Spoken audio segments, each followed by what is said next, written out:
राजकोट जिले के जसदन पंथक से एक बहुत ही चौंकाने वाली और दुखद घटना सामने आई है।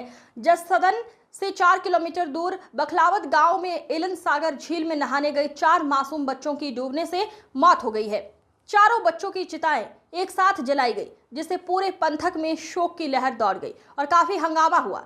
जसदन के बखलावत गांव में रहने वाले और एक सामान्य परिवार से आने वाले 10 से 15 साल के 4 बच्चे रामू भाई राठौड़, कालू भाई राठौड़, राजवीर राठौड़ और किशन राठौड़ दोपहर में झील में नहाने गए थे। हालांकि जब बच्चे देर शाम तक घर नहीं लौटे तो परिवार वालों को चिंता हुई और उन्होंने उनकी तलाश शुरू कर दी। इसी बीच झील के किनारे बच्चों को कपड़े और साइकिलें मिली, जिससे किसी अनहोनी घटना का शक पैदा हो गया। घटना की खबर मिलते ही एडमिनिस्ट्रेशन, पुलिस फोर्स और जसदन फायर ब्रिगेड की टीम तुरंत मौके पर पहुंची। लोकल तैराकों और फायर डिपार्टमेंट ने झील के गहरे पानी में जंग जैसी तलाश शुरू की।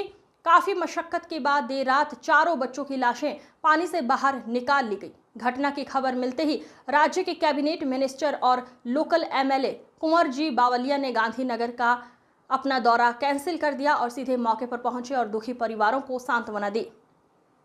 कुंवरजीभाई જે રીતના 4 બાળકોને એક અતિ ગરીબ પરિવારના બાળકો જે બપોરના લગભગ 2 વાગ્યાની આસપાસ જે પાખલવડ તળાવ ઉપર સાયકલ લઈને ફરવા આવ્યા છે, નાહવા આવ્યા. એ બાળકો એમાં એક ગાદલિયા પરિવારના અને 3 કાંગસિયા પરિવારના એવા 14 થી 15 વર્ષની આસપાસના 4 બાળકો પાખલવડ તળાવમાં નાહવા આવતા ત્યાં અચાનક બધા ડૂબી ગયા છે. એના પરિવારના લોકો ઘરે તપાસ કરતા સાંજ સુધી શોધખોળ કરતા ન મળી આવતા લગભગ 7 વાગ્યાની આસપાસ પાખલવડ તળાવના ઓગણની સાઈડમાં તપાસ કરતા પહેલાં એક સાયકલ મળી આવી અને બાજુમાં થોડા કપડાં, એટલે એમને શંકા ગઈ કે આ બાળકો કદાચ આમાં નાહવા આવ્યા અને ડૂબી ગયા. તપાસ કરતા 4 બાળકો ત્યાં વાસ્તવમાં ડૂબી ગયેલા. એ આજુબાજુમાં અને એના પરિવારને જાણ થતાં વહીવટી તંત્રને, પોલીસ તંત્રને અને મીડિયાના મિત્રોને જાણ થતાં તાત્કાલિક જસદણના પણ સૌ લોકો, નાગરિકો દોડી આવ્યા. જસદણની ફાયર બ્રિગેડની પણ ટીમ દોડી આવી અને તપાસ કરતા બાકુવડ ડેમમાંથી 4 બાળકો મૃત ડૂબી ગયેલી હાલતમાં મળી આવ્યા. એક જ પરિવારમાંથી એક પરિવારના 2 બાળકો સગા ભાઈબંધ અને બાકીના અન્ય, એટલે આમ કુલ 4. ફાયર બ્રિગેડની તપાસ કરતા મળી આવ્યા. એ અતિ દુઃખદ ઘટના, એટલા માટે કે અતિ ગરીબ પરિવારના ત્રણેય અને 4 બાળકો. મને પણ જાણ થતાં હું પણ ગાંધીનગર જવા નીકળતો હતો, કારણ કે અમારે જાણ થતાં હું પણ પાછો મુલાકાત લીધી. એક કરુણ ઘટના જેને કહેવાય કે ગરીબ ઘરમાંથી આવા એક સાથે 4 બાળકો ડૂબી જસદણના ફાયર બ્રિગેડના બધા લોકોએ અડોક અને બધા સહયોગથી શોધી આવ્યા. પણ હું એ પરિવારને એના ઉપર આવી પડેલી આપત્તિ, દુઃખ સહન કરવા માટે ભગવાન ઈશ્વરને શક્તિ આવે અને આ વિસ્તારના ધારાસભ્ય તરીકે એમની અંતિમ વિધિ માટે હું એમને ₹1 લાખ 25,000 રૂપિયા અને આ અંતિમ વિધિ કરવા માટે પણ હું પરિવારને મદદ કરીશ અને અન્ય જરૂરિયાત હશે એ પ્રમાણે પણ રાજ્ય સરકારમાંથી એને જોગવાઈઓ પ્રમાણે અને નહીંતર બાકીની પણ અહીંથી એની મદદ કરાવીશ.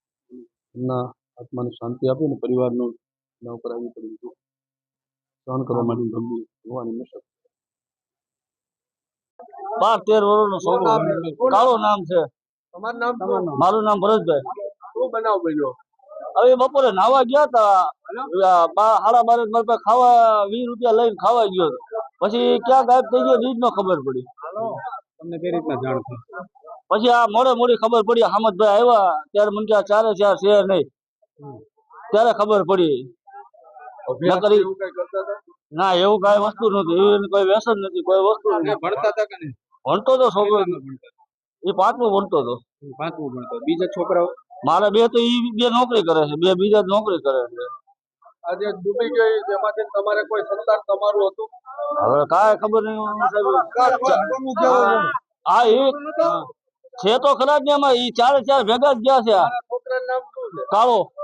આખું નામ બોલો તો કાળો ભરત રાઠોડ. શું નામ તમારું? લાલાભાઈ. શું બનાવ બન્યો છે? છોકરા નાવા ગયા હતા 3 વાગ્યા નથી આવ્યા. કેટલા છોકરા? 4. શું નામ છે બધા? એકનું નામ રામુ છે, એકનું નામ કાળિયો છે, એકનું નામ દશરથ છે, કિશન રાજવીર ને કિશન. શું તમને કઈ રીતના ખ્યાલ આવ્યો? એ અહીં 3 વાગ્યાના ગોતતા હતા. હમણાં અહીં સાયકલ ને કપડા ને બધું જડ્યું. કેટલું કપડા ને બધું કેટલું? એક સાયકલ છે, એને ઉપરેલા કપડા છે, ચંપલા એના પીડ્યા છે, બીજું કાંઈ નથી. કોઈ જાણ કરી છે? ના ના, અમે આવીને અહીં જોયું બધું, એટલે આ બધું ભેગું કર્યું. અમે આ રીતનું થઈ ગયું. 15 17 વર્ષના 13 વર્ષના હતા. કેટલામાં ધોરણમાં ભણતા? ભણવા જ નતા જતા. ભણવા કેટલી ધોરણમાં જતા હતા? 7 ચોપડી ભણેલા હતા.